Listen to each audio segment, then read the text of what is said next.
अब भारत न सिर्फ जमीन, आसमान और पानी बल्कि पानी के अंदर घुस के मारेगा। जी हाँ दोस्तों, अब तक आपने थल सेना, जल सेना, वायु सेना के बारे में सुना होगा। एक और सुना होगा आपने स्पेस फोर्स, अंतरिक्ष में वॉर होगा सैटेलाइट के माध्यम से, वो अलग है। लेकिन अब भारत एक और कमाल करने जा रहा है। भारत की जो DRDO है वो भारत के पहले पानी के नीचे से लॉन्च किए जाने वाले UAV योजना पर काम कर रही है और एक ऐसे मानव रहित ड्रोन को तैयार कर रही है जो कि पानी के अंदर से लॉन्च होगा। आपने हवा में उड़ने वाले हवाई जहाज के बारे में सुना होगा, पानी के अंदर उड़ने वाले हवाई जहाज के बारे में सुना है? तो आइए बताते हैं आपको भारत का ये क्या कमाल है, DRDO ये क्या करने जा रहा है, पानी के अंदर हम लोग मानव रहित हवाई वाहन को कैसे विकसित करने वाले हैं, आखिर इस टेक्नोलॉजी को क्या बोलते हैं, इसको लेकर के भारत सरकार की क्या तैयारी चल रही है, इसकी क्या खासियत है और कहां पर इसका हम लोग यूज कर पाएंगे।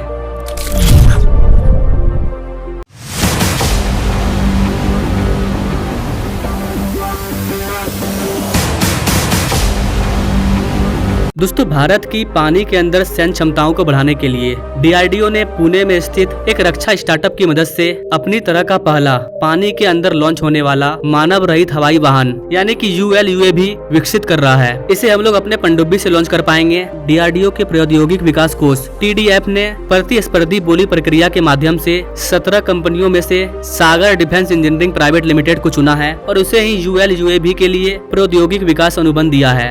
DRDO ने सागर डिफेंस के साथ एक डील किया है जिसने पहले भी हमारे भारतीय नौसेना के लिए समुद्री सॉफ्टवेयर ड्रोन को विकसित किया था। DRDO ने ये वाला डील भारतीय नौसेना के अधिकारी के मौजूदगी में की है। अगर इस ULUAV की बात करें तो ये चलती हुई पनडुब्बी से जल्दी, सुरक्षित और स्वायत्त रूप से तैनात करने की क्षमता होगी। इसमें हाई सहन शक्ति और लंबी दूरी तय करने की क्षमता होगी, जिससे इसे आश्चर्यजनक एलिमेंट से बड़ा लाभ मिलेगा। यह विवेकपूर्ण निगरानी मिशनों को सक्षम करेगा, जिससे पनडुब्बी को उनकी उपस्थिति का खुलासा किए बिना संभावित खतरों की निगरानी करने में अनुमति मिलेगी। यानी कि ये हमारे पनडुब्बी को सुरक्षा प्रोवाइड करेगा। अगर कोई दुर्घटना होने वाली है तो पहले ही चेतावनी दे देगा। सागर डिफेंस के बिजनेस डेवलपमेंट के निदेशक और इसके उपाध्यक्ष मृदुल अब्बर ने टाइम्स ऑफ इंडिया को बताया कि यह ULUAV टेक्नोलॉजी बहुत ही उन्नत होगी। दुनिया में केवल कुछ ही देशों के पास ULUAV की टेक्नोलॉजी मौजूद है, लेकिन वो भी बहुत ही उन्नत नहीं है। यानी कि कुछ देशों के पास ये वाली टेक्नोलॉजी है भी तो वो इतनी बेहतरीन नहीं है। जैसे कि अमेरिका के पास जो ULUAV है उसकी रेंज है 7 किलोमीटर और इसकी जो कैपेसिटी है वो 30 मिनट की है। लेकिन भारत जो स्वदेशी रूप से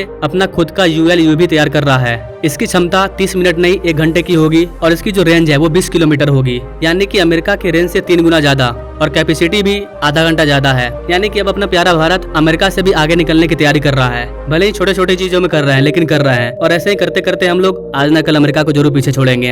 हम डिफेंस में जो भी चीज बना रहे हैं उसे सिर्फ अपने यूज के लिए नहीं बना रहे हैं, हम लोग उससे बिजनेस कर रहे हैं, उसे बेच रहे हैं और उससे पैसा कमा रहे हैं और उसी पैसे से फिर से कुछ नया बना रहे हैं। यही तो काम है डेवलप कंट्री का। हमारा ये ULUAV टेक्नोलॉजी समुद्र और पानी के नीचे डोमेन जागरूकता का काम करेगा और इसके उपयोग से हम लोग डाटा को एकत्र कर पाएंगे। सागर डिफेंस के अधिकारी ने बताया कि आने वाले फ्यूचर में हम लोग इसमें हथियार का भी इस्तेमाल करेंगे, यानी कि आने वाले टाइम में इसको वेपन में भी बदला जा सकेगा। इस प्रोजेक्ट के बनने से हमारी जो आत्मनिर्भरता है वो और भी ज्यादा बढ़ जाएगी डिफेंस के मामले में। सागर डिफेंस के जो CEO हैं कैप्टन निकुंज पारासर, उनका कहना है कि यह अनुबंध न केवल DRDO की हमारी क्षमता में विश्वास और भरोसे को रेखांकित करेगा, बल्कि रक्षा नवाचार में हमारी प्रगति का भी प्रमाण बनेगा। पानी के अंदर के वातावरण में मानव रहित हवाई वाहनों की क्षमताओं का उपयोग करके रक्षा उद्योग को खुफिया जानकारी, निगरानी और टोही में निर्णायक बढ़त मिलेगी, जिससे समुद्री क्षेत्रों में स्थिति जन जागरूकता और परिचालन प्रभावशीलता में वृद्धि होगी। क्योंकि हमारा ये जो टेक्नोलॉजी है ULUAV ये अमेरिका से काफी ज्यादा बेस्ट है और ये चीज दर्शा रहा है कि भारत डिफेंस के क्षेत्र में कैसे आगे बढ़ रहा है। हम लोग पानी के अंदर न्यूक्लियर बेस को भी तैयार कर रहे हैं। न्यूक्लियर पनडुब्बी को रखने के लिए पानी के अंदर ही हम लोग सुरंग बना रहे हैं और पनडुब्बी को सुरक्षा प्रदान करने के लिए इस तरह की टेक्नोलॉजी को तैयार कर रहे हैं। ये हमारे भारत के शक्ति को दर्शाता है, साथ ही हमारे आत्मनिर्भरता को भी दर्शाता है। बाकी आप इन सारी चीजों के बारे में क्या सोचते हैं गाइस, कमेंट करें और ऐसे लेटेस्ट अपडेट के बारे में जानने के लिए हमारे चैनल से जो जुड़े। No thanks for watching. मिलेंगे अगले वीडियो में एक नई जानकारी के साथ, तब तक के लिए जय हिंद।